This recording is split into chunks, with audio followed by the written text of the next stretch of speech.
para aprender princípios para a vida, princípios que com certeza mudarão a nossa maneira de enxergar os planos que Deus deixou em torno desse tema envolvendo a fidelidade.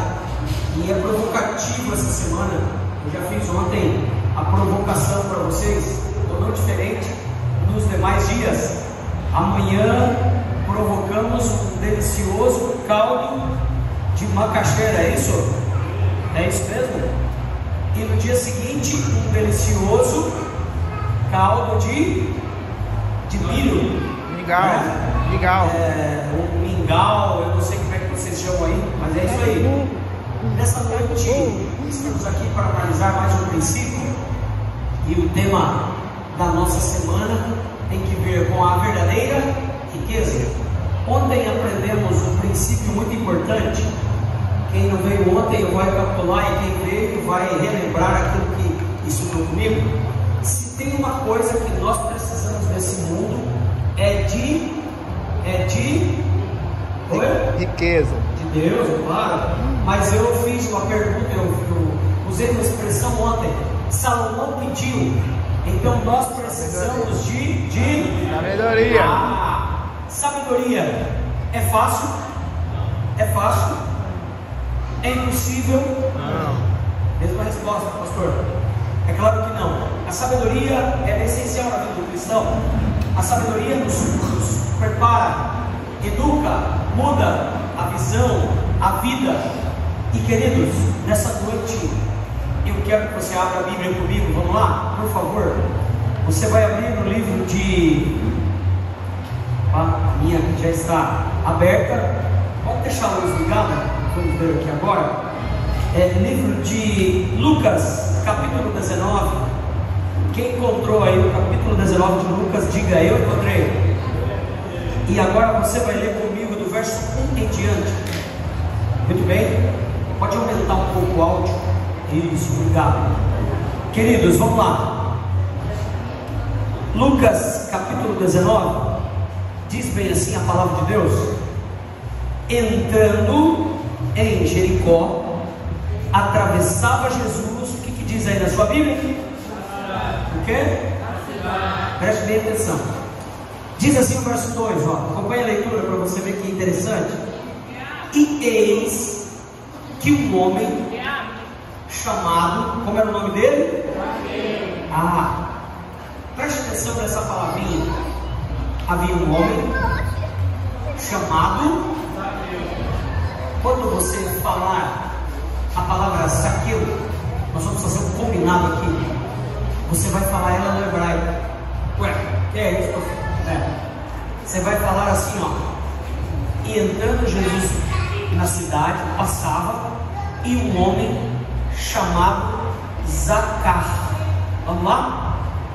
Zacar. Mas segura o R. Você está falando em hebraico aí. 1, 2, 3. Estava Jesus passando a cidade, lá estava um homem. Você já vai entender o que eu vou falar aqui. Essa palavra Zacar em hebraico não é o nome de Zaqueu. É um princípio que está na raiz do nome de Zaqueu. E o princípio é a mesma regra que você tem para escolher o nome dos seus filhos. Quem aqui é pai e mãe? Levanta a mão aí que eu quero ver. Vamos lá. Quando você escolhe, quando você vai escolher o nome do filho, não sei se você fez igual eu. As 4 meninas que eu tenho, as 4 têm nomes com significado. Quer ver só a primeira? Talita. Talita é Talita, em hebraico é menina. E o segundo nome da Talita é Cristine, que é a raiz do nome Cristo. Então, eu e a esposa pensamos, Talita é a menina que Cristo levanta. Amém? Que legal, né? Tem o significado do nome. O nome da Rebeca, bíblico, tem significado. O nome da Elisa tem um significado, é Elisa Gabriele. A gente gostava tanto do nome Elisa que a gente colocou um codinome, Gabriele. Gabriele é um termo se referindo a servo de Deus feminino. Interessante, né? Aí a outra mocinha se chama Ana. E eu fui pesquisar a Ana, achei muito legal, e combina com o nome, aquela que é cheia de graça. O significado de Ana também é uma boa mãe. Interessante, a gente busca nome. O seu nome provavelmente tem um significado. O meu eu não sabia, mas minha mãe chegou um dia para mim, isso agora, e disse o seguinte: eu quero dizer para você que quando eu e o seu pai escolhemos o seu nome, Edival, mas eles estão lá no interior do sítio, da roça, no meio do mato, vamos dizer assim. Falou: como é que você vai buscar um significado desse? É um nome, olha minha mãe, é um nome anglo-saxão e significa um bom governante. Eu falei: que legal, né? É Edival, é o significado do nome Edival. A gente busca significado de nomes.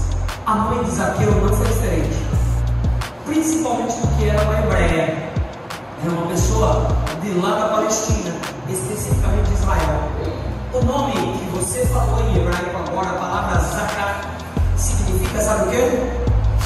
Pureza. Aquele que é puro. Comece a construir uma ideia comigo agora na mente. Espera aí, pastor, o senhor está dizendo que a raiz do nome, o centro do nome de Zaqueu significa pureza? Significa. Agora, com base nessa visão, vem e lê o texto comigo agora. Diz assim, olha lá, acompanhe. Vamos lá, olha que espetáculo é essa leitura. Eis que um homem chamado Zaqueu, maioral dos... O que está escrito aí? E ele era pobre. É isso que está escrito aí? Rico. Verso 3. Procurava ver quem era Jesus, mas não podia por causa da multidão. E agora entra o problema. Você conhece o problema dele? As crianças gostam dessa história. Depois da história de Davi e Golias, essa é uma das histórias mais preferidas pelas crianças. E agora vem, por que Zaqueu queria ver Jesus e não conseguia? Lê aí para mim. É pequeno. Baixinho. Pequeno. E aqui está escrito assim, por causa da multidão e por ser ele de pequena estatura. Então, correndo adiante, subiu a um sicômoro a fim de vê-lo, porque ali havia de passar. Quando Jesus chegou àquele lugar, olhando para cima, disse: Zaqueu, desce depressa, pois convém hoje ficar em tua. Olha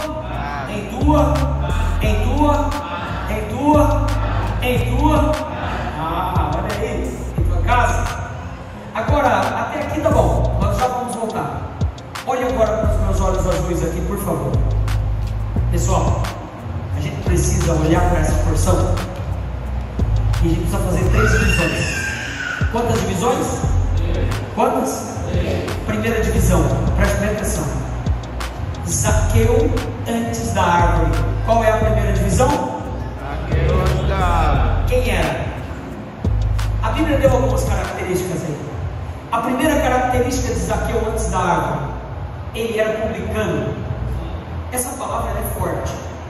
Quando você vai estudar a palavra publicano, tem uns 20 anos que eu tenho esse sermão, e eu vou cada vez enriquecendo ele. Mas eu lembro desde a primeira vez que eu parei para pesquisar essa mensagem que eu vos prego nessa noite.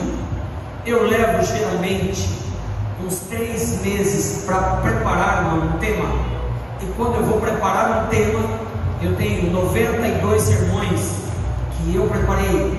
São 92 sermões de um mês e meio, para você ir ponto por ponto. Eu estudo ele, eu disseco o assunto, eu pesquiso. Eu tenho muito material teológico em minha casa, que ao longo dos 18 anos como pastor, eu comprei, que me ajuda a entender um pouco do contexto bíblico. Eu aprendi na faculdade de teologia algumas ferramentas, por exemplo, a língua hebraico, grego, o aramaico. Aprendi o código, aprendi o cuneiforme, e aprendi o hieroglifo. Que coisa! 6 línguas.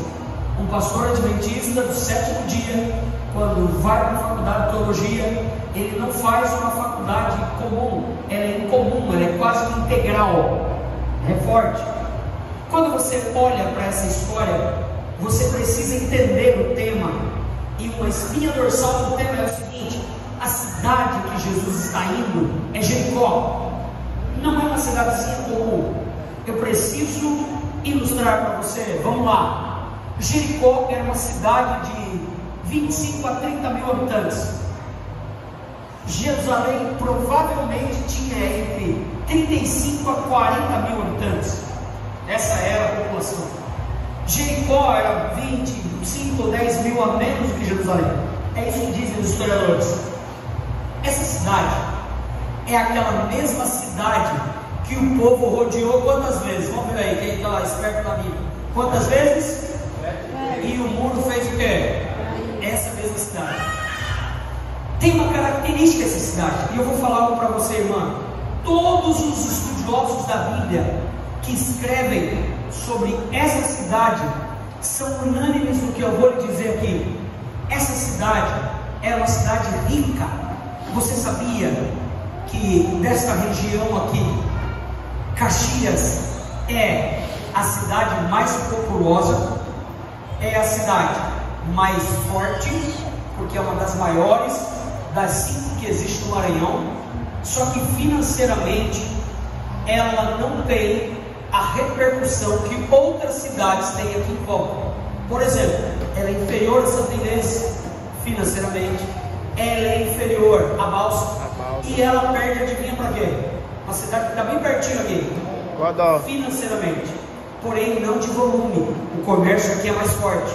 Lá em Jerusalém era a capital, mas Jerusalém, olha agora o que eu vou lhe dizer, ela era mais fraca financeiramente do que Jericó. Jericó, ela ficava no alto, e essa cidade, 20 mil habitantes, era uma cidade que produzia as melhores azeitonas do vale de Jerusalém. Então, o azeite e as azeitonas eram de excelente qualidade, e o azeite sempre foi um produto de alta gastronomia, de alto custo e de muita popularidade. O azeite de oliva tirado de Jerusalém era levado para a Grécia, era levado para Roma, era levado para a Itália, era levado para aqueles países que compreendem o Egito, a África, que atendia aquela região ali. Então era algo assim precioso, caríssimo. E esse azeite, por ser tão bom e de boa qualidade, trazia muito recurso para onde? Para Jericó. A terra era boa, era agrícola. Agora preste bem atenção, você vai entendendo os passos quando você estuda aquilo que a Bíblia está dizendo aqui. Essa cidade era famosa, essa cidade teve os muros que 7 vezes o povo rodou. Essa cidade era rica, mais rica do que Jerusalém em renda per capita. Só que tem um detalhe, essa cidade, ela tinha um rapaz que se chamava Zaqueu, e aí você pega o nome Zaqueu, que é para ser puro e é judeu, você traz para dentro da palavra publicano. A palavra publicano é uma palavra odiada pelo israelita. Espera aí, pastor, vamos tentar entender aqui. Publicano está ligado a César. César era o imperador de Roma. E o que Jerusalém, pastor, tem que ver com Roma? Roma dominava o mundo antigo na época. E já viu aquela frase? Todos os caminhos vai a Roma. Para Jericó, o caminho de Jericó também dava a Roma. Sabe por quê? Porque César tinha um sistema de coletoria aonde quer que Roma dominasse, que era impressionante, irmãos, impressionante. Ninguém até hoje que dominou teve tanta sabedoria como César teve no processo de coletar impostos. Então era assim, ó, esse rapaz aqui era uma pessoa de Jerusalém, passava por um processo de seleção em Jericó, Cafarnaum, e essa pessoa aqui recebeu um treinamento. E essa pessoa, agora comece a pensar comigo, essa pessoa, usando ele como exemplo, recebia 25 soldados por cada posto de coletoria de impostos. 25.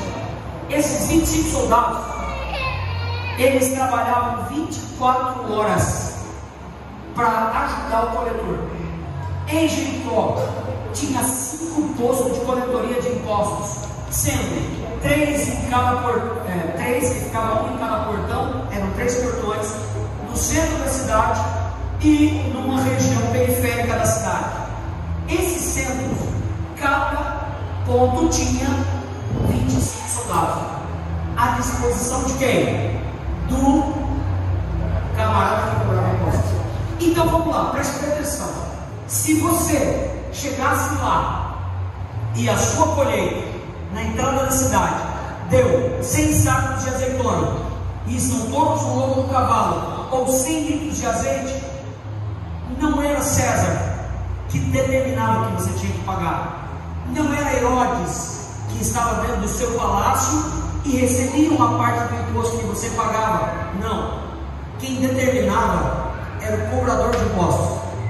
E digamos que você, dos 100 litros de azeite, você tinha que pagar o equivalente a, por exemplo, 20 litros, que era a taxa. O publicano tinha uma coisa por parte de César chamada liberdade. Essa liberdade tornava ele independente a Roma. Então automaticamente, é óbvio que ele tinha um limite. Então ele chegava para você e falava o seguinte: para você é 25 litros de azeite é o imposto. E olha, ou se não pagar, se você não pagasse, algumas penalidades você corria. Sabe quais eram elas? A primeira é de ser preso. Essa era a mais branda. A segunda, de ser conduzido a um calabouço, de ser conduzido a uma masmorra, ou ser levado a uma prisão romana. Ninguém queria prisão romana. Ou até mesmo, se a sua relutância fosse tão grande, você corria o risco de ser decapitado uma parte da sua mão. Que coisa forte. Então, ninguém não ficava sem pagar. Por isso que a palavra publicana está ligada ao romano, e ela é odiada pelo israelita. Você vai entender aqui. Agora que você tem essa base na mente, comece a entender comigo. Aqui está dizendo que esse Zaqueu era muito rico. Essa era a condição dele antes da árvore. Sabe qual era a condição de Zaqueu antes da árvore? Alguém rico, alguém que tinha a proteção do Estado, alguém que não faltava nada, alguém que tinha condições financeiras, alguém que tinha a melhor casa, alguém que tinha o melhor carro, e alguém que fazia o que quisesse. Escute bem, com licença, olha aqui para mim, aqui ó, com a lei embaixo do braço. Então ele tinha poder sobre você, sobre todos daquela região. É forte. Há quem diga que quem tinha mais poder naquela época e se impunha mais era o cobrador de impostos. Roma só conseguiu botar ordem na Palestina depois que ela fez esse sistema de base para a coletoria de impostos. Interessante, queridos irmãos. A Bíblia nos diz que esse camarada, também antes da árvore, era curioso. Como é o ser humano? Pastor, tem tudo, tem condições, tem dinheiro, tem uma boa vida, e ele é curioso em relação a Deus? Exato. Se você estivesse lá em Jerusalém, provavelmente você teria a mesma curiosidade que Zaqueu tinha. Sabe por quê? Porque Jesus era muito famoso. A voz de Jesus era qual música as pessoas que ouviam. As crianças se encantavam, os idosos paravam para ouvir, as pessoas vinham, os doutores da lei gostavam de ouvir, os escribas, os fariseus, todo mundo vinha. 20 mil pessoas era fácil Jesus arrumar, reunir na encosta de uma montanha, na beira do mar. E a história diz, irmãos, que este Zaqueu antes da árvore tinha tudo isso que eu falei para vocês, tinha um estado a seu favor, o maior estado, não o estado de Jerusalém, o maior estado que era Roma, que dominava o mundo, porém tinha uma curiosidade no coração. Você sabia que o ser humano é exatamente assim? O ser humano ele é curioso em relação a Deus. As pessoas passavam nas coletorias de impostos e falavam dos milagres de Jesus, falavam do que Jesus fazia, falavam como foi para Jesus multiplicar poucos pães e poucos peixes e fazer com que sobrasse cestos de pães e de peixes. As pessoas ouviam essas histórias.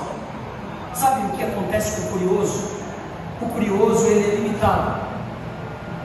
O curioso, geralmente, ele só tem uma impressão e um desejo exacerbado de sanar a sua curiosidade. Só que o curioso, ele geralmente encontra um ponto que ele estaciona a vida dele. Zaqueu não foi diferente. Zaqueu encontrou um ponto na sua vida que ele estacionou a sua vida. Ele estava no platô, entendeu? Ele tinha tudo. Esses dias eu estava conversando com um rapaz aqui em Caxias, e ele é como Zaqueu. Esse camarada tem um emprego que ele ganha aqui em Caxias R$5.600 por mês.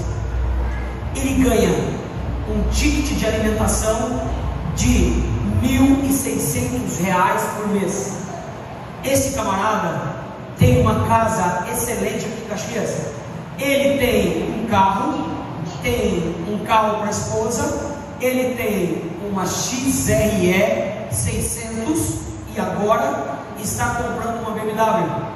Todos os dias esse camarada vai na melhor padaria de Caxias e compra o melhor e leva para sua casa. Esse camarada compra o melhor nos supermercados aqui. Esse indivíduo tem os melhores títulos aqui dentro de Caxias. Esse indivíduo tem uma casa na praia lá no Parnaíba, lá em Parnaíba. Esse camarada tem muita condição financeira. Ele falou assim para mim: pastor, não me falta nada, eu faço a minha hora, trabalho como eu quero, eu estou estacionado aí, estou aí mesmo. Você sabia que tem algumas coisas que fazem o indivíduo se estacionar na vida? As correntes filosóficas fazem o indivíduo se estacionar. O dinheiro no bolso faz o indivíduo se estacionar. Esse estacionamento é uma famosa base que todo mundo busca. Só que tem um problema sério. Esse estacionamento ali, sem Deus, ele torna o ser humano curioso, como esse camarada que eu conheço aqui em Caxias, que eu dei as características para vocês. O senhor é pastor? Nossa. É pastor de que igreja? Igreja adventista? Nossa. O adventista tem uma doutrina dura, não é verdade? Tem que guardar o sábado, deixa de comer carne de porco. Eu gosto tanto do porco que nós temos aqui no interior, do bacon, e começou a citar, sempre comendo. Quando acaba na minha geladeira em casa, pastor, sabe o que eu faço? Eu mando vir um bode. E eu gosto porque a cozinheira que faz comida lá em casa faz o bode no leite do porco do jeito que eu gosto. E começou a citar.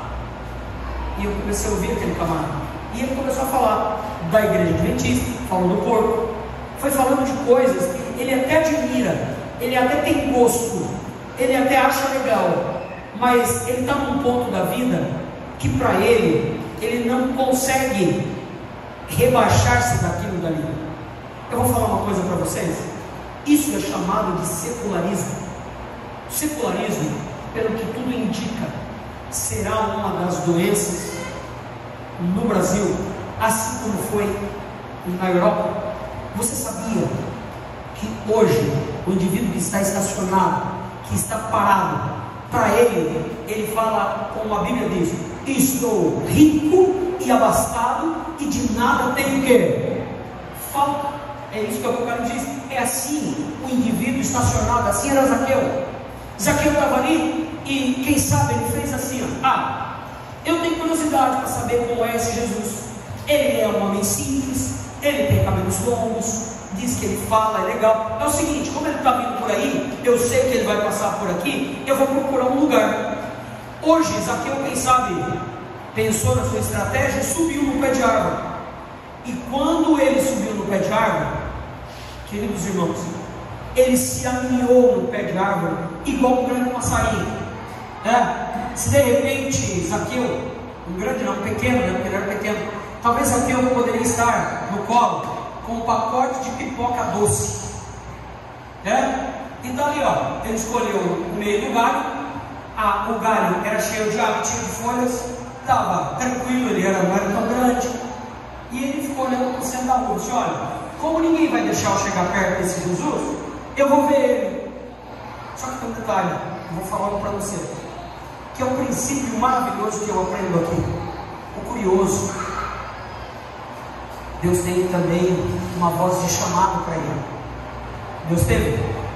E Deus usa pessoas para chegar aqui, Eu conheço histórias de empregadas que trabalham em casas de pessoas ricas, que falou de Jesus para essas pessoas. pregou. Tem um detalhe, eu preciso falar para você. Para curiosos, para secularizados, para ricos, para pobres, para ignorantes, o Evangelho não precisa ser obrigado a ser aderido ou aceito pelas pessoas. A Bíblia diz que o Evangelho do Reino será pregado a todo mundo para testemunho de todas as nações. O que quer dizer a palavra testemunho, pastor? A palavra testemunho está ligado à palavra chamado. Então escuta só, para esses que estão estacionados aqui, para esses que quem sabe dizem, como diz a Bíblia, eu tenho tudo, de nada tenho falta, não me falta nada. Deus é um produto da mente humana, como dizem os filósofos. Deus, como Nietzsche, Deus está morto. Sabe, Deus é um produto. Deus, não, é para ir para a igreja. Eu vou escolher um aí que pula, que grita, que berra, que esperneia, que fala, já tá bom. Não, eu vou escolher uma igreja que pode tudo, que pode pecar, que pode ir para a seresta, que pode ir para o pancadão, que pode ir para o tecnobrega, que pode ir para o sertanejo, que pode ir para o boteco tomar uma cachaça, que pode ir para ali beber um pouco de vinho, que pode fazer isso, que pode fazer aquilo. Guardar sábado, guardar tipo, para quê? Essa é a visão do secularizado. Qualquer jeito pode, qualquer jeito dá. Sexo antes do casamento é retrógrado, ou seja, está atrasado quem não faz, está tudo liberado. Você entendeu?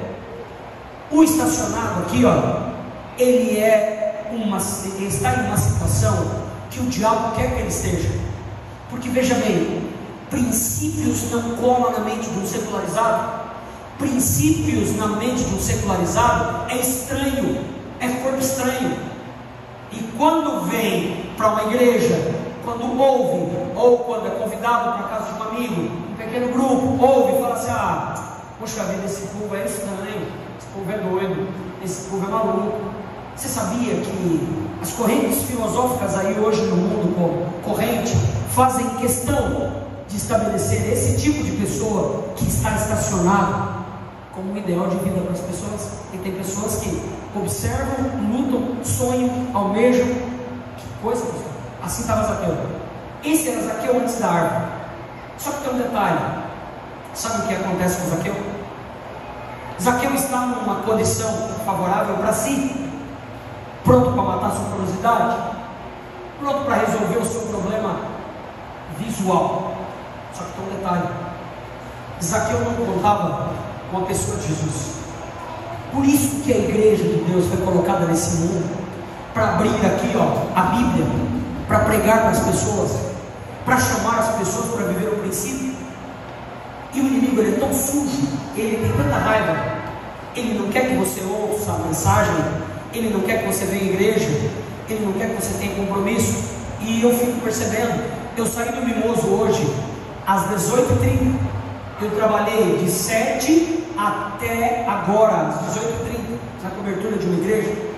E quando eu estou entrando na porta da minha casa, enrosca uma carretinha no portão que a minha filha esqueceu de abrir por completo, o portão caiu. Minha esposa teve que ficar lá para poder segurar o portão para que eu possa pregar para vocês e volta arrumado. Quando eu cheguei em casa, a minha esposa estava pronta para vir. Eu fiquei olhando, falei assim: olha como comigo assim. Eu vou falar uma coisa para você. No campo da curiosidade, o inimigo, ele não é um produto da mente humana. O inimigo é uma pessoa real que veio para essa terra com uma terça parte dos anjos. E a Bíblia diz que ele veio para cá para matar, para roubar, para destruir, para acabar com a sua vida. Ele veio para cá para fazer você literalizar as coisas, fazer você viver aí no mundo da mentira, fazer você viver no mundo sem princípio.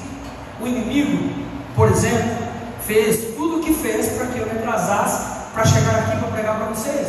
Às vezes as pessoas não percebem que elas estão em meio a um grande conflito, uma batalha, e elas precisam de princípios que enriqueçam sua condição espiritual, que lembre elas de que neste mundo, se você não chegar a Jesus, não mudar a sua vida, não aplicar princípios que produzem a verdadeira riqueza, provavelmente você se perderá aqui. E é exatamente isso que o diabo quer. Quando Jesus chegou, diante de Zaqueu. Zaqueu era um cara vazio de tudo, rico, mas vazio.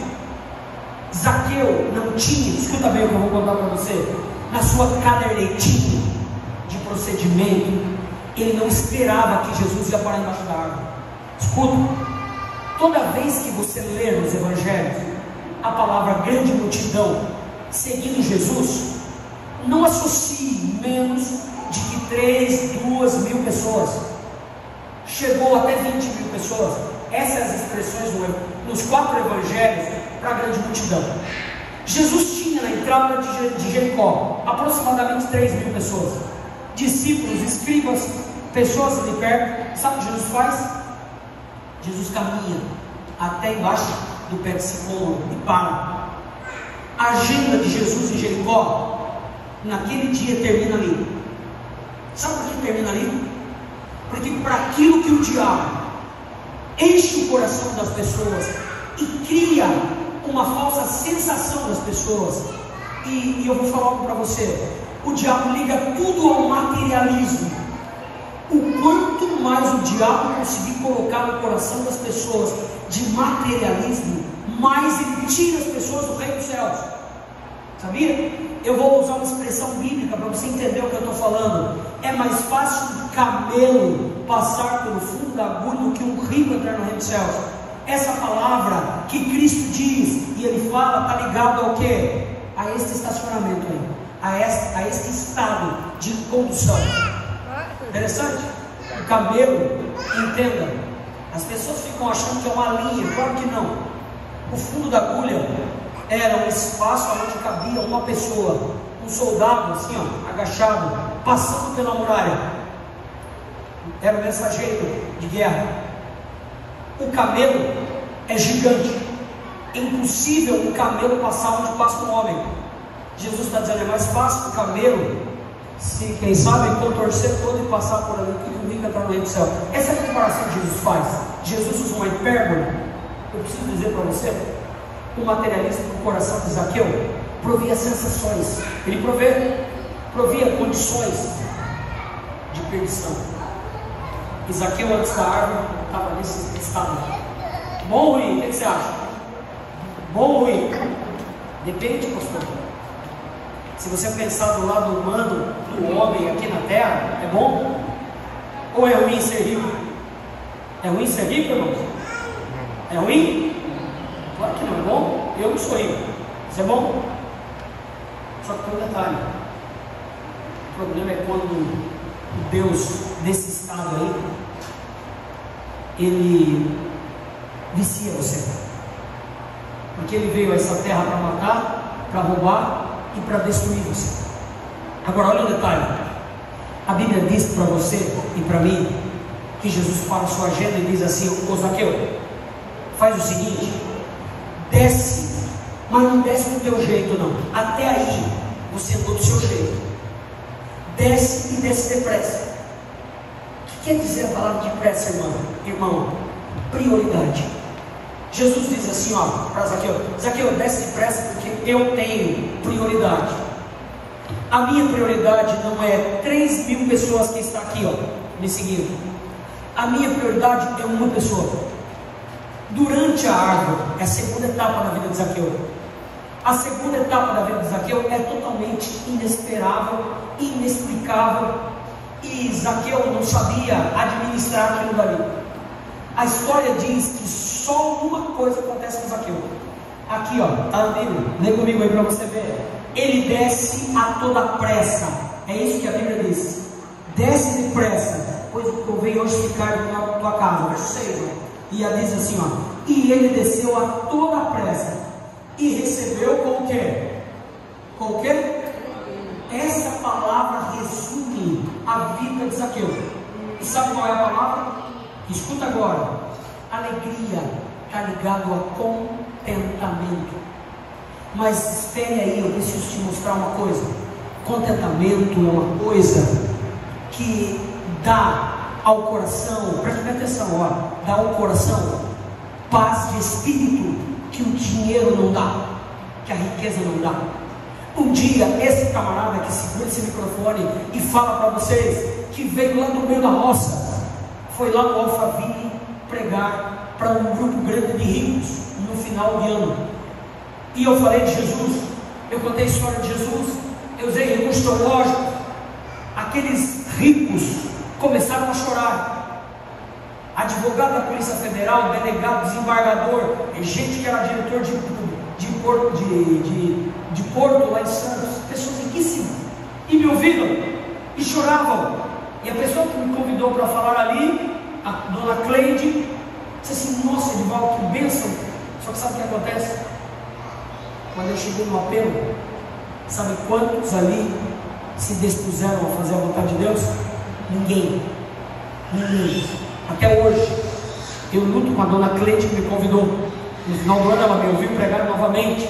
Mas é uma luta, porque o apego às coisas desse mundo mata as pessoas aos poucos, cega as pessoas aos poucos, vicia as pessoas aos poucos. A verdadeira riqueza de Jesus não é construída com base no materialismo desse mundo, porque quando aquele homem que era rico olhou o que Jesus fez durante a árvore, ele desce e vai para casa e ele está alegre, ele tem paz de espírito. Só que tem um detalhe, tem um nome, um significado indevido. Mas como? Vou te dar provas. Vamos lá? Olha o que diz a Bíblia, olha para a Bíblia para você ver. Diz assim: e quando Jesus chegou àquele lugar, depois de ter olhado e recebeu, verso 6, ele desceu a toda pressa com alegria. Agora verso 7, e viram os homens e murmuravam dizendo: quem é esse que se hospeda com o pecador? Entretanto, Zaqueu se levantou lá na sua casa, na mesa, e agora olha só, e disse: Senhor, resolvo dar aos pobres a metade dos meus bens. Ponto e vírgula. Amém? Peraí. O materialismo, na dinâmica de Deus, só tem uma coisa que você tem que fazer: é destronar ele do teu coração. É duro? Peraí, olha o que Jesus diz agora. É mais fácil um camelo passar pelo fundo da agulha que um rico entrar onde? Está vendo aqui o estacionamento? É materialismo. Associe o materialismo a Deus no coração humano. Então, para o indivíduo descer daqui para cá, você não imagina o trauma, como é horrível. A história bíblica diz, irmãos, que quando Zaqueu entrou em casa, ele chegou com um remédio, não para ser político e agradar a Deus, porque é o seguinte: no seu coração não estava falando o que falou.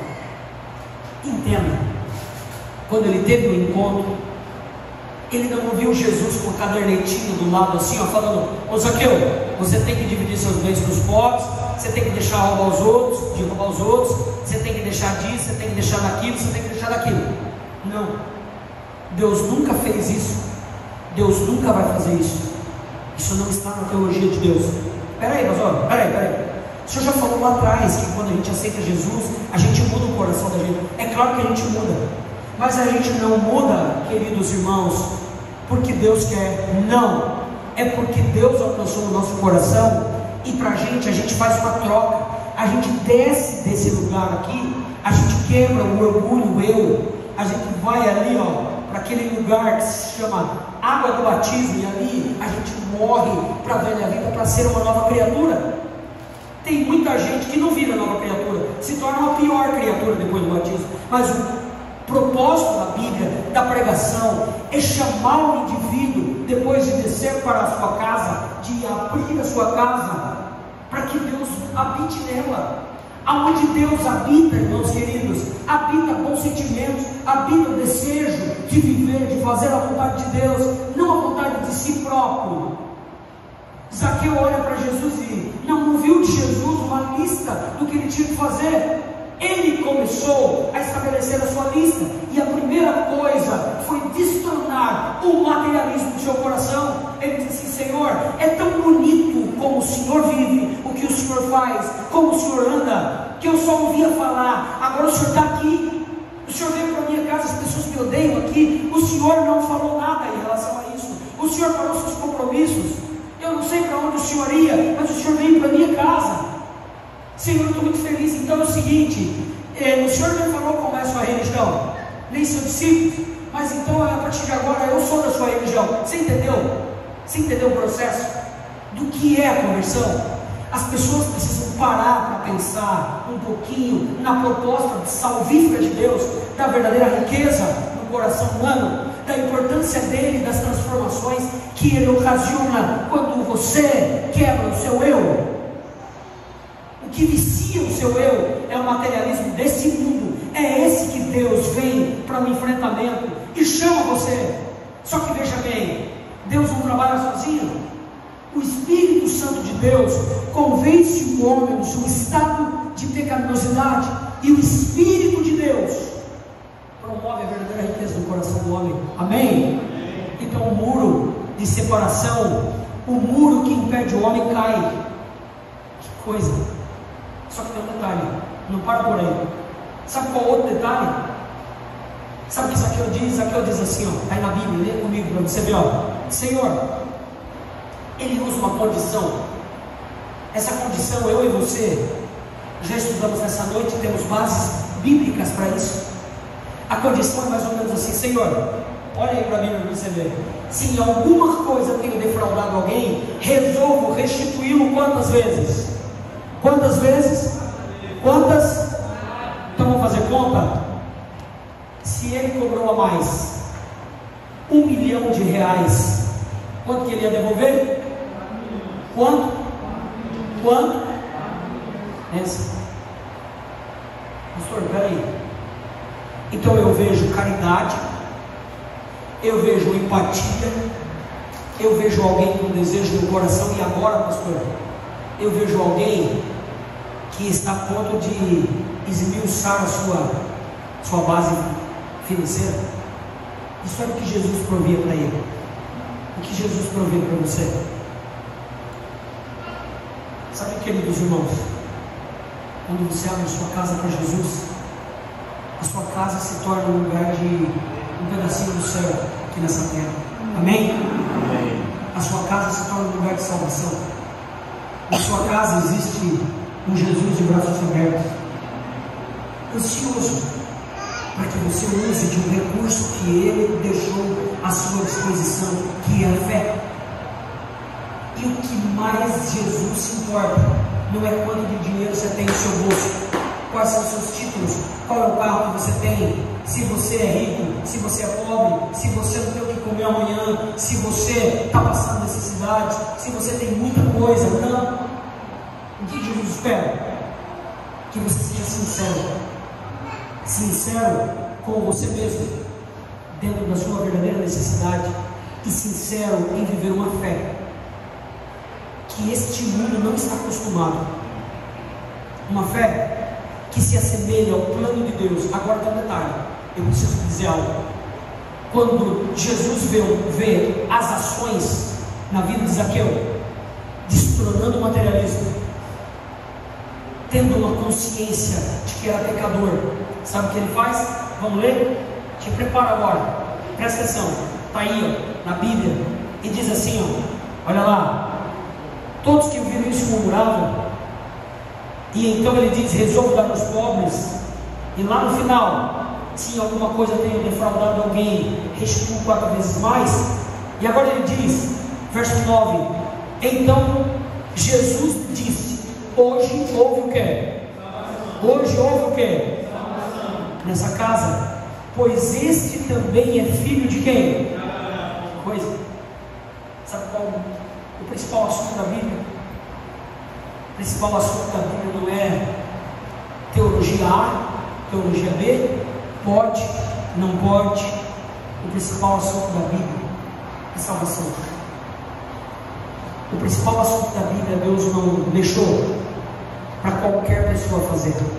Ele enviou uma parte dele aqui. Amém? Amém. É assunto sério. Esse assunto sério tem sido sério na sua vida? Só para você pensar. Só para você pensar um pouquinho. Eita, não está sendo não. Vou ser sincero com o senhor, não está sendo sério. Eu estou andando assim, ó. Estou andando assado. Eu estou nessa condição. Eu estou nessa situação. Agora, Eu te pergunto, escuta bem, andando como você está andando, preste bem atenção, você está deixando Jesus triste ou feliz? É forte a pergunta, vou repetir, andando como você está andando, ou andando por onde você está andando, você está deixando Jesus triste ou feliz? Feliz ou triste? Para pensar um pouquinho. Zaqueu alegra o coração de Jesus naquele dia. E a última fala de Jesus na casa de Zaqueu, sabe qual é? Está na Bíblia. Vamos olhar? Olha lá para você ver. Diz assim, ó. Olha que interessante. Porque o Filho do Homem veio para fazer o quê? Amém? Muito prazer. Este é Zaqueu depois da árvore. Antes da árvore, durante a árvore e depois da árvore. A Rebeca preparou uma música e eu quero chamá-la aqui. E a Rebeca vai cantar essa música. Será que alguém poderia avisá-la ali, por favor?